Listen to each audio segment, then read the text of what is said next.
Hello दोस्तों, आज के केवल इस एक्सरसाइज के 3 सवाल सॉल्व होंगे, 3 ही बचे हैं। इस तरह से हमारी एक्सरसाइज 6D कंप्लीट हो जाएगी। उसके बाद नेक्स्ट एक्सरसाइज नेक्स्ट वीडियो में लेंगे। तो ये क्वेश्चन नंबर 23 ये प्रूव करके लाना है, ठीक है।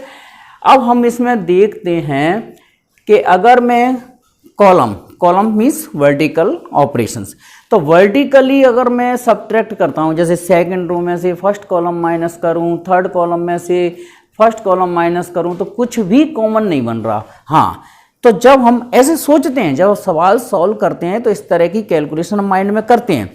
फिर उसके बाद मैं रो ऑपरेशन लगा के देखता हूं। रो ऑपरेशन माने हॉरिजेंटली कैलकुलेशन। तो अगर मैंने ये पहली रो फिक्स रखी, पहली रो को मैं चेंज नहीं कर रहा, ओके। मैं ये वाला ऑपरेशन इसमें अप्लाई कर रहा हूं, R2 change to R2 minus R1। मैंने पहली वाली रो को फिक्स किया, तो पहली वाली रो को फिक्स किया है तो हम पहली वाली रो का यूज़ कर सकते हैं, ठीक है। मतलब पहली वाली रो को बेस बना के चलेंगे। तो y minus X, Y square minus X square, Z X minus Y Z, okay. इसी तरह से R3 को भी चेंज कर लेता हूँ, और मैंने जिसको बेस बनाया है उसी को सब्ट्रैक्ट करेंगे। R1 को मैंने बेस बनाया, तो Z minus X, Z square minus X square, और X into Y minus Y Z. अब कॉमन बनाते हैं।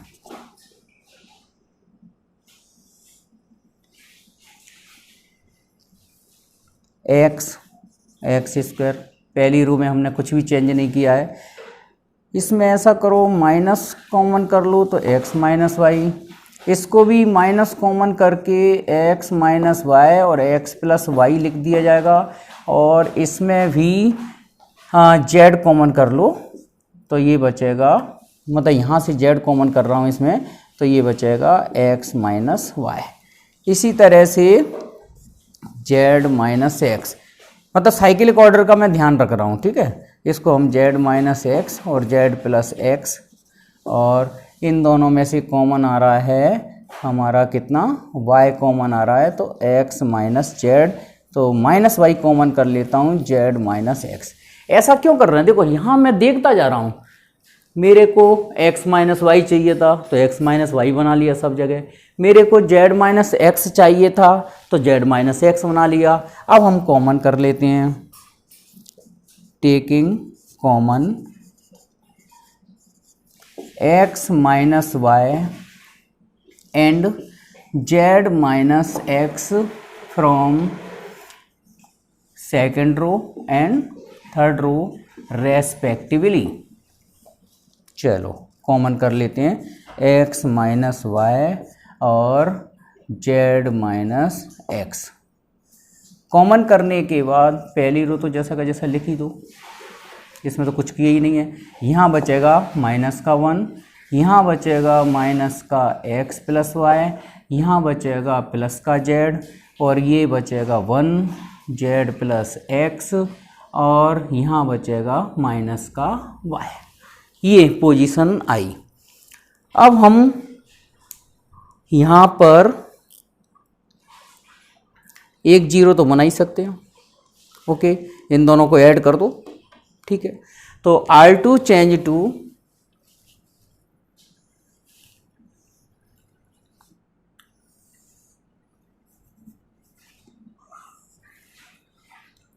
Applying R2 change to R2 plus R1,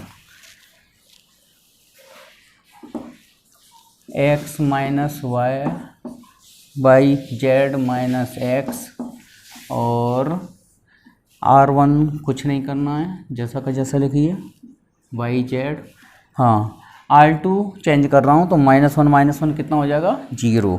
इन दोनों को ऐड करूँगा मैं तो x कैंसिल हो जाएगा, z माइनस वाई, और इन दोनों को भी ऐड करेंगे तो z माइनस वाई, और यहाँ बचा 1 जेड प्लस एक्स, केवल सेकंड रो में चेंज किया है, बाकी का जैसा लिख दिया। अब यहाँ से सेकंड रो से इसमें से जेड माइनस वाई कॉमन आ रहा है, लिख देना आप लोग। तो एक्स माइनस वाई जेड, अच्छा हम लेते हैं यहाँ Y minus Z common, okay, Y minus Z, Z minus X, नहीं तो बाद में कॉमन लेना पड़ेगा। यहीं से भाई कॉमन आ रहा है जेड माइनस वाई, लेकिन मैं ले रहा हूँ वाई माइनस जेड, तो -1 छोड़ दिया जाएगा, नहीं तो बाद में माइनस अरेंज करना पड़ेगा। इससे बढ़िया पहले ही अरेंज करके चलो, X X square Y Z, ये 0 -1, क्योंकि मैंने कॉमन लिया है वाई माइनस जेड, जबकि यहाँ बना है जेड माइनस वाई, यहाँ पे भी -1, 1 जेड प्लस एक्स और माइनस का वाई, ओके। एक जगह 0 और बना सकते हो, ठीक है, कैसे, ठीक है, C2 change to C2 minus C3, C2 change to C2 minus C3, तो x minus Y, Y minus Z, Z minus X, तो x 0 1, केवल सेकंड कॉलम चेंज करना है, तो X square minus Y Z, minus minus -1 में से -1 जाएगा तो 0, और इसमें से इसको माइनस करेंगे तो जेड प्लस एक्स प्लस का वाई, एक्सपेंडिंग वाई, और यहाँ क्या था, ये लिखा, थर्ड कॉलम लिखा ही नहीं, Y Z -1 minus Y, okay. अब expanding Y R2, second row से इसको एक्सपेंड कर देते हैं, तो x minus Y, Y minus Z, Z minus X, इसकी नंबरिंग क्या होती है इस वाले एलिमेंट की, 2 3, 2 3 वाला एलिमेंट काय में आएगा, 2 3 एलिमेंट का कोफैक्टर नेगेटिव होगा, ऐसे भी याद कर लो, plus minus plus minus plus minus, तो ये +1 हो जाएगा इसका कोफैक्टर, और +1 का कोफैक्टर आएगा इसका X square minus Y Z, और 1 और Z plus X plus Y, बस मल्टीप्लाई करते हैं, तो x minus Y, Y minus Z, Z minus X, X का मल्टीप्लाई कर दो तो X Z plus X square और प्लस का एक्स वाई, ये इंटू इसका 1 से करेंगे माइनस लगा के, तो माइनस का एक्स स्क्वायर प्लस का वाई जेड, तो आप लोग देख रहे हैं कि एक्स स्क्वायर से एक्स स्क्वायर कैंसिल हो गया, और हमारा बचा क्या, X Y plus Y Z plus Z X, जो प्रूव करना था वो आ गया, ठीक है। चलो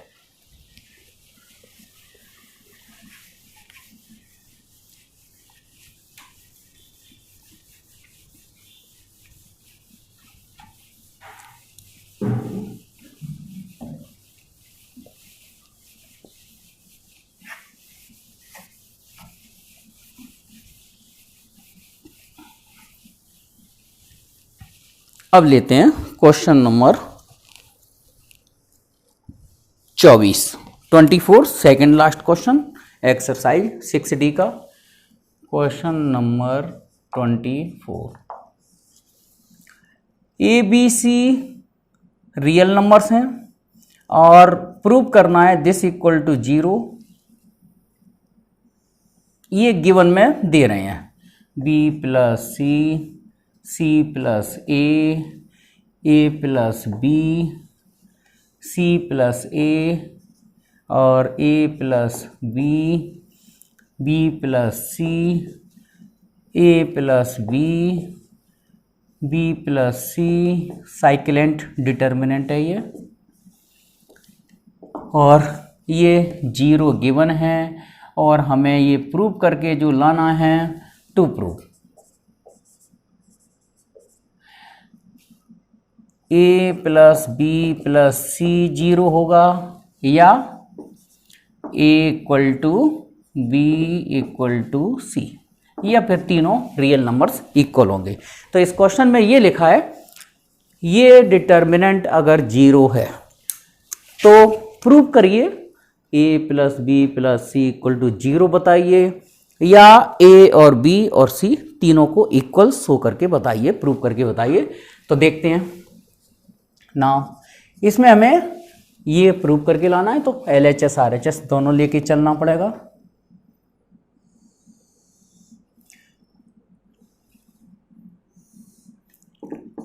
ये जो गिवन है वो हमने ले लिया। ओके, तो मैं यहाँ एक कंडीशन अप्लाई कर लेता हूँ, C1 change to C1 plus C2 plus C3। ये हमेशा ध्यान रखना आप लोग, जब भी साइक्लेंट डिटर्मिनेंट हो तो फर्स्ट कॉलम में या फर्स्ट रो में तीनों कॉलम तीनों रो ऐड कर देना। मतलब या तो C1 plus C2 plus C3 वाली कंडीशन अप्लाई करना, या R1 change to R1 plus R2 plus R3, कब? जब साइक्लेंट डिटर्मिनेंट हो। ओके, ऐड कर देंगे तो आप लोगों को दिख रहा है कि ये 2A प्लस बी प्लस सी आ जाएगा, 2A प्लस बी प्लस सी आ जाएगा, यहाँ पे भी 2A प्लस बी प्लस सी आ जाएगा, B प्लस सी, तीनों को ऐड करके देख लो, B 2 बार है, C 2 बार है, A 2 बार है, तो ये सब डबल हो गए। बाकी का जैसा छोड़ दीजिए, C plus A plus B, B plus C, A plus B, B plus C, तो C प्लस सी। ओके, अब 2 फर्स्ट कॉलम में से 2 और A plus B plus C को कॉमन निकाल लीजिए। आप लोग लिख देना taking common 2A plus B plus C from first column C1, तो ये बचेगा 1 1 1।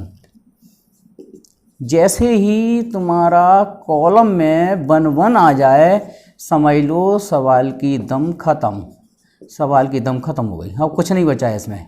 क्यों नहीं बचा? क्योंकि जब भी हमारा किसी भी कॉलम में अगर 1 1 आ जाए तो रो ऑपरेशन अप्लाई कर दो। और कौन सा वाला रो ऑपरेशन अप्लाई करते हैं हम हमेशा? Second row change to R2 minus R1 और R3 change to R3 minus R1। R1 को बेस बना लीजिए और R1 को बेस बनाया। हाँ, इसकी राइट हैंड साइड भी हमें बराबर में 0 लगातार चलने देना है, ठीक है। तो बराबर में 0 ये चल रहा है, ठीक है, और इक्वल में 0 चल रहा है। 1 माइनस 1 0। A प्लस बी में से C प्लस ए करेंगे तो B माइनस सी आ जाएगा, B प्लस सी में से ये करेंगे तो C माइनस ए आ जाएगा। ऐसे ही सेकंड रो में से फर्स्ट रो माइनस करो, थर्ड रो में से पहली वाली रो माइनस करो तो 0। B प्लस सी में से देखो, B प्लस सी में से अगर C प्लस ए माइनस करूँगा तो यहाँ B माइनस ए बचेगा, और C प्लस ए में से A प्लस बी माइनस करेंगे, मतलब इसमें से इसको माइनस करिए तो A से कैंसिल हो जाएगा, C माइनस बी। ओके, बस पहले वाले कॉलम में हमें कंटिन्यू 2 0 दिखाई दे रही हैं, बस एक्सपेंड करना है, इसके आगे कुछ नहीं सोचना। लिख दो एक्सपेंडिंग y C1 से एक्सपेंड करेंगे तो आप केवल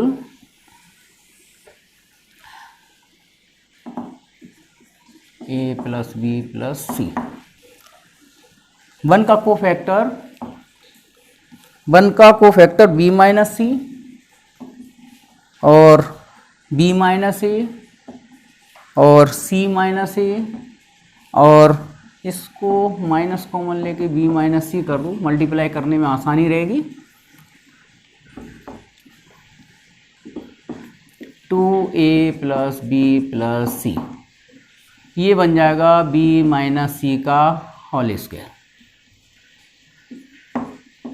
और ये C माइनस ए और B माइनस ए को भी मैं A माइनस बी कर देता हूँ, यहाँ प्लस कर देता हूँ, equal to 0। 2A plus B plus C, B square plus C square plus minus का 2BC होल स्क्वायर ओपन कर दिया, B माइनस सी का whole square, B square plus C square minus 2BC, और ये bracket C का into A से तो CA minus का BC माइनस का A स्क्वायर और प्लस का AB इक्वल टू 0। तो 2A प्लस बी प्लस सी, और ये बचा कितना? A स्क्वायर माइनस का आ रहा है, ठीक है, तो यहाँ बचा B square plus C square. ये कहीं मिस्टेक क्या हो रही है, बी माइनस सी का इंटू, हाँ देखो ये सॉरी ये मिस्टेक हो गई थी, ये वाला टर्म माइनस का आएगा, तो ये माइनस का बी स्क्वायर आएगा, माइनस का सी स्क्वायर आएगा, ये आएगा, तो ये minus A square minus B square minus C square, और ये बचेगा प्लस का ए बी और प्लस का माइनस का B C plus 2bc plus का 2bc सॉरी केवल bc और प्लस का c इक्वल टू 0, ये बचेगा। ठीक है, इस 2 का मैं इसके अंदर मल्टीप्लाई कर रहा हूँ। अब ये क्यों कर रहा हूँ मैं बताता हूँ, और इस नेगेटिव साइन को बाहर भी ले रहा हूँ, तो ये आ जाएगा 2a स्क्वायर माइनस का प्लस का 2b स्क्वायर प्लस का 2c स्क्वायर माइनस का 2ab minus 2bc minus 2ca equal to 0। देखो ऐसा क्यों किया है, उसका एक रीज़न है। मेरे को यहाँ 2 कंडीशन प्रूव करके लाना है, a plus B plus C equal to 0, तो वो तो आ चुका। 2 फैक्टर का प्रोडक्ट अगर 0 है तो at least 1 will be 0। Okay, तो या तो ये 0 होगा या जे 0 होगा। अब ये वाली 0 की कंडीशन से हमें ये कंडीशन बनानी है, a equal to B equal to C. तो अब 2 का मल्टीप्लाई क्यों किया अभी पता चलता है। देखो माइनस को तो उधर 0 में पहुंचा दो, कोई टेंशन नहीं है। हम इस पूरी टर्म को ये लिख सकते हैं a माइनस बी का whole square, b minus C का होल स्क्वायर और c माइनस a का होल स्क्वायर इक्वल टू 0। अगर मैं इसके होल स्क्वायर ओपन करूं, देखो a स्क्वायर यहाँ से आएगा, a स्क्वायर यहाँ से आएगा तो 2a स्क्वायर हो गया, b स्क्वायर यहाँ से आएगा, b स्क्वायर यहाँ से आएगा तो 2b स्क्वायर हो गया, और c स्क्वायर यहाँ से निकलेगा, c स्क्वायर यहाँ से निकलेगा तो 2c स्क्वायर हो जाएगा, और माइनस का 2ab माइनस के 2bc माइनस के 2ca यहाँ ऑलरेडी दिए हुए हैं। तो इस तरह से इस वाली स्टेप को आप लोग थोड़ा बहुत ध्यान रखिए, माइंड की मेमोरी में रखना पड़ेगा इतना। ठीक है, चलो, क्योंकि ये ट्रिक है इस सवाल की। अब यहाँ लिखते हैं if a plus B plus C equal to 0। मैंने वह बताया ना, 2 फैक्टर का या 2 क्वांटिटी का प्रोडक्ट अगर 0 है तो एट लीस्ट 1 विल बी 0। कम से कम एक को तो 0 होना ही पड़ेगा, हो सकता है दोनों 0 हो। तो a plus B plus C 0, तो यही प्रूव करना था। यहाँ लिखेंगे and if a minus B का whole square 0, B minus C का होल स्क्वायर और c माइनस a का होल स्क्वायर इक्वल टू 0। अब देखो आप लोगों को पता है 3 रियल नंबर के स्क्वायर का सम 0 कब हो सकता है, जब वो तीनों 0 हों। एक बार फिर सुनो, 3 नंबर ऐसे सोचो, 3 रियल नंबर बनाइए और अपने मन में कोई से भी 3 रियल नंबर ले लो, उनकी स्क्वायर का सम करोगे, अगर वो 0 नहीं होंगे, तीनों ही 0 नहीं होंगे तो उनका सम 0 आ ही नहीं सकता। तो इसका मतलब तीनों रियल नंबर के स्क्वायर का सम 0 है, तो इसका मतलब ये भी 0 होना चाहिए, ये भी 0 होना चाहिए, ये भी 0 होना चाहिए। तो यहाँ लिखेंगे that is a minus B का whole square 0, b minus C का whole square equal to 0, c minus a का whole square equal to 0। It must be condition. तो यहाँ से बनेगा a minus B equal to 0, that is a equal to b, और यहाँ से बन जाएगा इसी तरह से b minus C equal to 0, तो b इक्वल टू c, और यहाँ से बन जाएगा c minus a equal to 0, तो c इक्वल टू a। तो यहाँ से कौन सी कंडीशन, ये दोनों कंडीशन प्रूफ हो गई, ये वाली भी कंडीशन हमारी प्रूफ हो गई, a plus B plus C equal to 0, और यहाँ से तीनों आपस में इक्वल आ गए, a equal to B equal to C, C equal to a, that is a equal to B equal to C. Okay, चलिए, अच्छा सवाल था।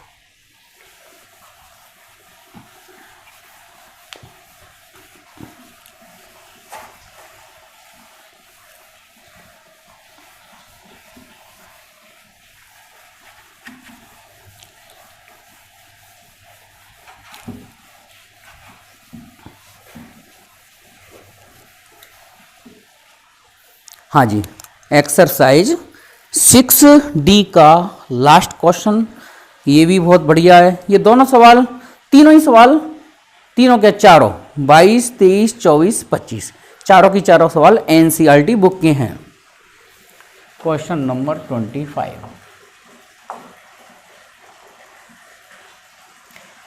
ABC इसमें दिया है ABC 3 नंबर हैं, वो किस में है? AP में है। AP में है, देन प्रूव दैट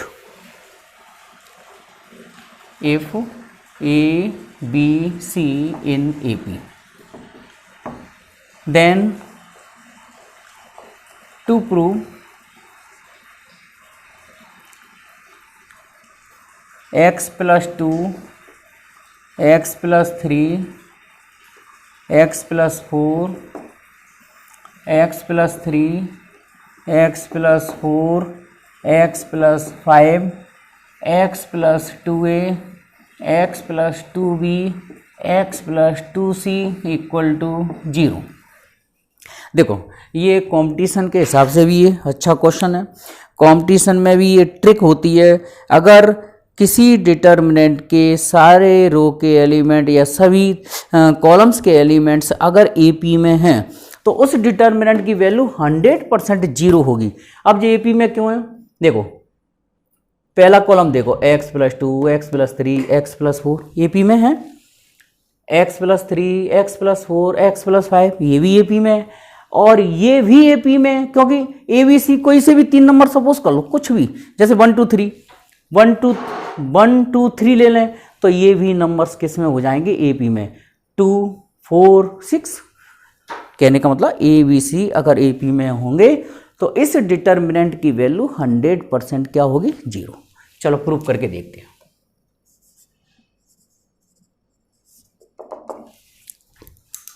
तो हम इस डिटर्मिनेंट को 0 के इक्वल लेके चलते हैं और ABC को AP में प्रूव कर देंगे। Okay, x plus 2, x plus 3, x plus 2a, x plus 3, x plus 4, x plus 2b, x plus 4, x plus 5। हाँ, इस तरह के क्वेश्चंस में आपको ये लिख के देना पड़ेगा कि ये हमें प्रूव करना था, मगर हमने इसको गिवन में ले लिया। ठीक है, अब आपको जो प्रूव करके लाना है वो फाइनली क्या लाना है यहाँ मैं बता देता हूँ। b equal to a plus C upon 2 लाना है। ये कंडीशन अगर हमारी प्रूव हो गई तो हम कह देंगे therefore ABC in AP। Okay, अब यहाँ पहुँचाने के लिए अब सीधी सी बात है, देखो ये गिवन में लेके चल रहा हूँ मैं, और इसको सॉल्व करते हुए डिटर्मिनेंट की प्रॉपर्टी से हम ये प्रूव करके लाएंगे। ठीक है, और ये प्रूव करेंगे। अब ये प्रूव कब हो सकता है? जब यहाँ से ये जो x दिया है वो खत्म हो जाए, कैसे भी x को एलिमिनेट करना है हमें, मतलब जब भी हम प्रॉपर्टी अप्लाई करें, कोई सी भी कॉलम चेंज करने वाली चाहे रो चेंज करने वाली, हमारा x हट जाए तो वो सक्सेसफुल है, अदरवाइज फालतू की कैलकुलेशन हो जाएगी। तो मैं इसमें C1 change to C1 minus C2 कर दीजिए, या ऐसा करो माइनस फालतू बढ़ेंगे, C2 change to C2 minus C1 और C3 change to C3 minus C1।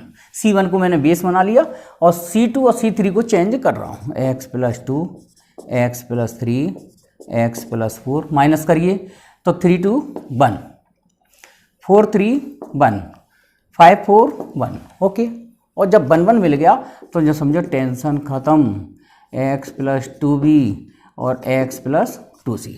तो ये तो आपको देखते ही खुशी, मतलब हमको खुशी की अनुभूति होने लग जाती है जब डिटर्मिनेंट के किसी भी कॉलम में किसी रो में अगर 1 1 दिखाई जाए तो कॉलम में क्या, सेकंड कॉलम में क्या दिख रहा है? 1 1। कौन सा ऑपरेशन अप्लाई करना है? अब तो याद हो गया होगा आपको, रो वाला ऑपरेशन यहाँ अप्लाई कर दीजिए। और रो वाला कौन सा ऑपरेशन? फिक्स है ये, R2 change to R2 minus R1 और R3 change to R3 minus R1, ये अप्लाई कर दीजिए। इसका मतलब पहली रो जैसा का जैसा लिख दो, सेकंड रो में से पहली रो माइनस करिए, तो ये बचेगा 1। x plus 3 minus x plus 2, 1 minus 1 यहाँ हो गया 0। x प्लस 2b में से 2a जाएगा तो ये बचेगा 2b माइनस 2a। ऐसे ही तीसरी वाली रो में से पहली वाली रो माइनस करो तो यहाँ बचेगा 2। x प्लस 4 में से माइनस करिए x प्लस 2, ठीक है। 1 माइनस 1 कितना हो जाएगा, 0 हो जाएगा। और यहाँ x प्लस 2c में से ये इसमें से इसको माइनस करेंगे तो क्या बचेगा, यहाँ 2c। x प्लस 2c में से x प्लस 2a माइनस करो तो 2c माइनस 2a इक्वल में 0 चलने दो। ओके चलो, बस अब आप लोगों को दिख रहा है कि यहाँ सेकंड कॉलम में मेरे को 2 कंटिन्यूस 0 मिल जाए, उसके बाद आपको कुछ नहीं सोचना, डायरेक्ट एक्सपेंड करना है। तो एक्सपेंडिंग बाय कॉलम सेकंड,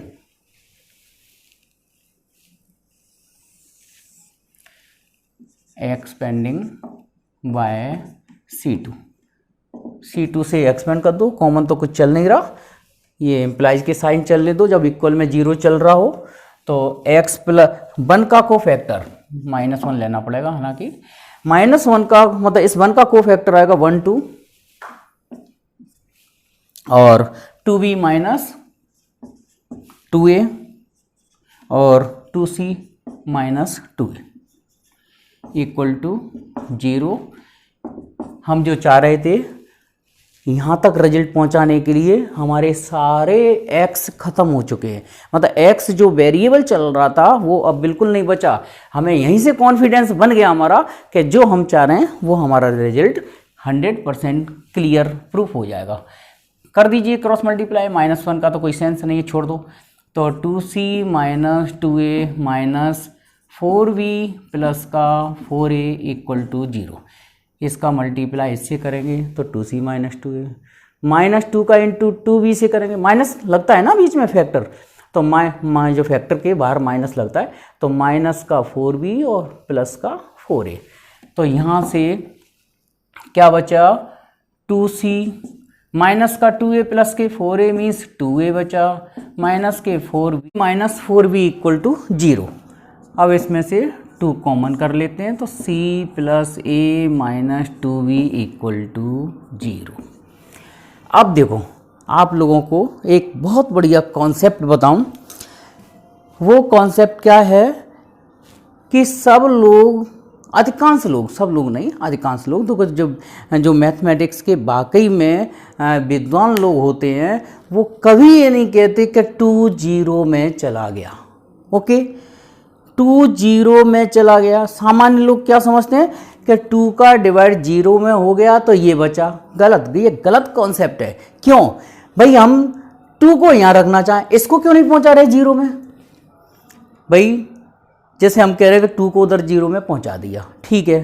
अब कोई जो ब्रिलियंट स्टूडेंट ये पूछेगा कि सर हम 2 को नहीं पहुँचाएं, इसको क्यों नहीं पहुँचा रहे 0 में, ठीक है। तो देखो उसका मैं सीधा सीधा जवाब आप लोगों को बताऊं।